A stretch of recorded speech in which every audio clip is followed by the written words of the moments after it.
Hello students, आज हम देख रहे हैं क्लास 5 के चैप्टर 2 की एक्सरसाइज 2.2 जिसके अंदर में कुछ वर्ड प्रॉब्लम्स दिए हुए हैं। यहाँ पे मैं दिखा रही हूँ आपको टेक्स्ट बुक में कि टेक्स्ट बुक में इस तरह से हमें सम दिया हुआ है, हम रीड करके उसे सॉल्व करने की कोशिश करते हैं। अब बुक लाइब्रेरी हैड 66,500 बुक्स, मतलब कि एक लाइब्रेरी के अंदर 66,500 बुक्स हैं। 8,947 books were issued to the students, मतलब कि कुछ स्टूडेंट्स ने बुक्स इश्यू की है। कितनी बुक्स इश्यू की है स्टूडेंट्स ने? तो 8,947 एंड 4,033 टू द टीचर्स, और टीचर ने भी कुछ बुक्स इश्यू की है जो कि है 4,033। How many books are still in the library, तो अभी भी लाइब्रेरी के अंदर कितनी बुक्स बची होगी हमें पता लगाना है। तो सीधी बात है, हम पहले जितनी बुक्स इश्यू हुई है उन सबका टोटल कर लेंगे। तो कुछ बुक स्टूडेंट्स ने इश्यू की है और कुछ बुक टीचर्स ने इश्यू की है, तो हम पहले टोटल इश्यूड बुक ढूंढ लेंगे और फिर जितनी बुक्स इश्यू हुई है टोटल, उनको हम टोटल अवेलेबल बुक्स में से माइनस कर देंगे। तो हमें पता चल जाएगा कि बुक लाइब्रेरी के अंदर स्टिल अभी कितनी बुक्स बाकी है। ठीक है, तो मैं यहाँ पे कुछ डिटेल्स मैंने लिख के रखी है। Number of books in the library 66,500. Number of books were issued to the students are 8,947 and to the teachers 4,033. अब हम सबसे पहले ये ढूंढ लेते हैं कि टोटल स्टेप 1 में हम क्या करेंगे। हम पता करेंगे total issued book, total issued books is equal to teacher की और स्टूडेंट की हम दोनों की प्लस कर लेंगे। तो 8,947 प्लस 4,033, अब हम इन दोनों का एडिशन कर लेंगे और ये मेरा आंसर आ गया। अब टोटल इश्यूड बुक मैंने यहाँ पे पीछे डिटेल्स नहीं लिखी है क्योंकि ऑलरेडी मैं यहाँ पे डिटेल्स मेंशन कर चुकी हूँ। अगर आपने ये डिटेल्स नहीं लिखी है तो यहाँ पे आपको पीछे डिटेल्स लिखनी होगी, जो कि आप अगले स्टैंडर्ड में भी देख चुके होंगे। ठीक है, अगर आपको कोई वर्ड प्रॉब्लम सॉल्व करते वक्त आपको पूरे डिटेल में ही क्वेश्चन सॉल्व करना होता है। ओके, अब टोटल इश्यूड बुक मुझे पता चल गई है। अब मैं पता करूंगी स्टेप 2 में remaining books in library, remaining books in the library। तो उसके लिए हम क्या करेंगे, टोटल बुक्स में से इश्यूड बुक को माइनस कर देंगे। तो 66,500 जो कि लाइब्रेरी के अंदर टोटल बुक्स अवेलेबल है, और उसमें से 12,980 बुक्स जो कि इश्यूड हो चुकी है वो मैं माइनस कर रही हूं। तो यहाँ पे सब्ट्रैक्शन आप अच्छे से जानते हो। ओके, तो यहाँ पे फटाफट आप माइनस कर लीजिए, आंसर आ गया है। ठीक है, तो हम लास्ट आंसर यहाँ पे लिखना कभी नहीं भूलेंगे। और लास्ट आंसर लिखने की मैं एक ट्रिक समझाती हूँ कि आपको हमेशा लास्ट आंसर जो है वो लास्ट सेंटेंस, क्वेश्चन का जो लास्ट सेंटेंस होता है उस पर से लिखना होता है। जैसे कि how many books are still in the library, तो हाउ मेनी की जगह पे हम अपना आंसर लिख देंगे एंड देन जो भी सेंटेंस है वो हम कॉपी कर लेंगे। ठीक है, तो हमारी बुक्स कितनी है, 53,520 books are still in the library। Okay, इस तरह से मेरा सम सॉल्व हो जाएगा। अब नेक्स्ट देखते हैं। नेक्स्ट क्वेश्चन में कुछ इस तरह से हमें बोला गया है, Mrs.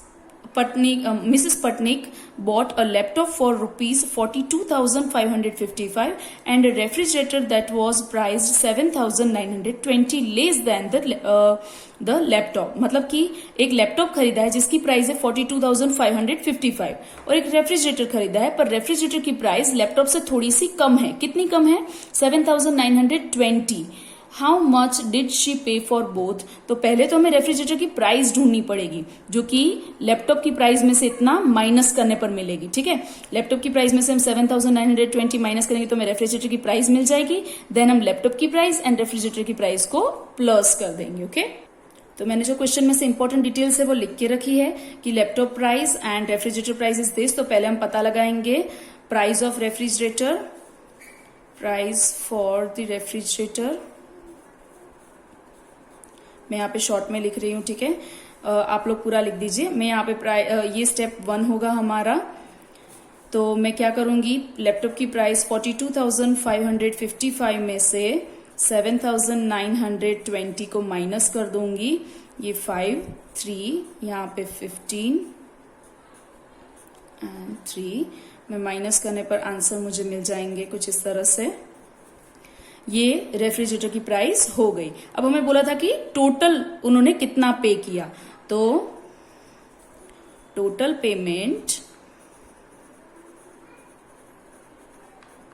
इक्वल टू, मतलब ये हमारा स्टेप 2 है जिसके अंदर हमें एडिशन करना है।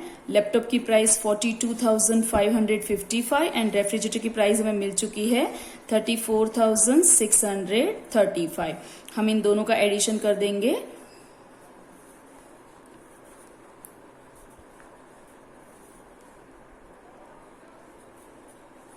ठीक है, ये मुझे टोटल प्राइस मिल चुकी है।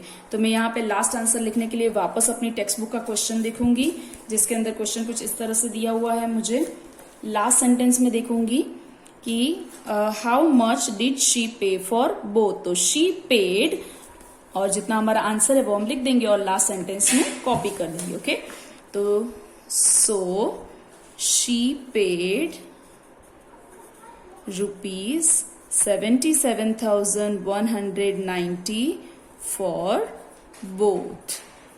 ओके, इस तरह से मेरा आंसर आ जाएगा। अब हम नेक्स्ट सम देख लेते हैं। नेक्स्ट क्वेश्चन भी कुछ इसी तरह से है।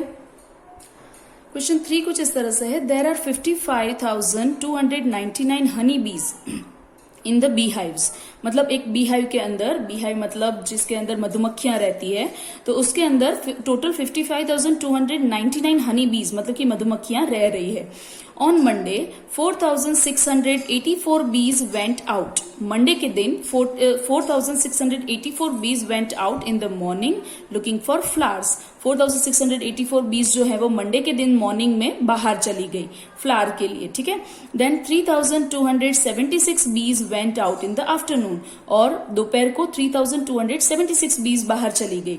हाउ मेनी बीज went out looking for the flowers on Monday. तो पहले तो हमें ये पता लगाना है कि टोटल मंडे के दिन कितनी बीज गई।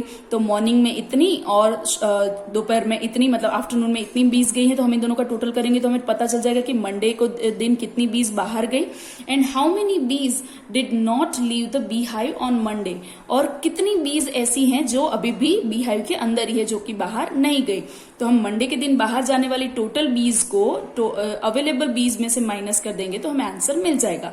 तो यहाँ पे भी हमें 2 स्टेप करने हैं, एक में एडिशन करना है और दूसरे में सब्ट्रैक्शन करना है। ठीक है, तो मैंने यहाँ पे कुछ डिटेल्स लिख के रखी है। टोटल बीज कितनी मंडे के दिन कितनी बाहर गई है, मॉर्निंग में इतनी बाहर गई है एंड आफ्टरनून में इतनी बाहर गई। तो हमें पता लगाना है कि टोटल बीज went out on the Monday. ये हमारा स्टेप 1 हो जाएगा। तो मैं उसमें एडिशन कर दूंगी 4,684 प्लस यहाँ पे 3,276। मैंने यहाँ पे जगह रखी है कैरी के लिए। ओके, हम एडिशन कर देंगे यहाँ पे। ये हमें पता चल गया कि मंडे के दिन कितनी बीज बाहर गई होंगी। अब हमें ये पता लगाना कि कितनी बीज अभी भी अंदर बची है। तो हम टोटल बीज में से बाहर जाने वाली बीज को माइनस कर देंगे। तो मैंने यहाँ पे लिख रखा है number of bees did not leave the bee hives is equal to total 55,299 minus हमारा जो आंसर था 7,960 को मैं इसमें से माइनस कर लूंगी। तो यहाँ पे मुझे आंसर मिल जाएगा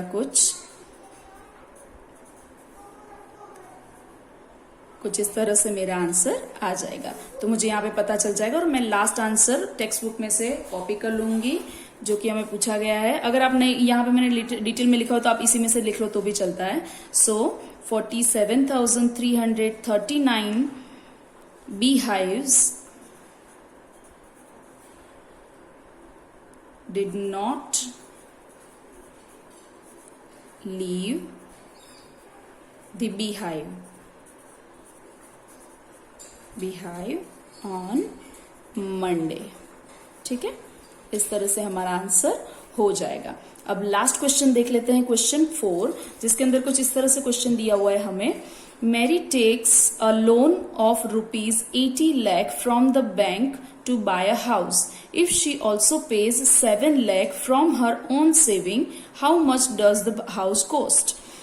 एक मैरी ने घर खरीदा है जिसके अंदर उसे कुछ पैसे चुकाने, घर की प्राइस चुकानी थी, तो उसमें से कुछ उसने पैसे बैंक से लोन लिया है जो कि है 80 लाख, और 7 लाख उसके पास सेविंग्स में थे, बचा के रखे थे उसने, वो भी उसने पे किए है। तो टोटल हाउस की प्राइस कितनी होगी, तो ऑब्वियसली इन दोनों का प्लस करने पर हमें पता चल जाएगा। तो मैंने कुछ डिटेल्स लिख के रखी कि बैंक की लोन कितनी ली और उसने खुद कितना पे किया। तो total cost of the house is equal to 80 lakh plus 7 lakh.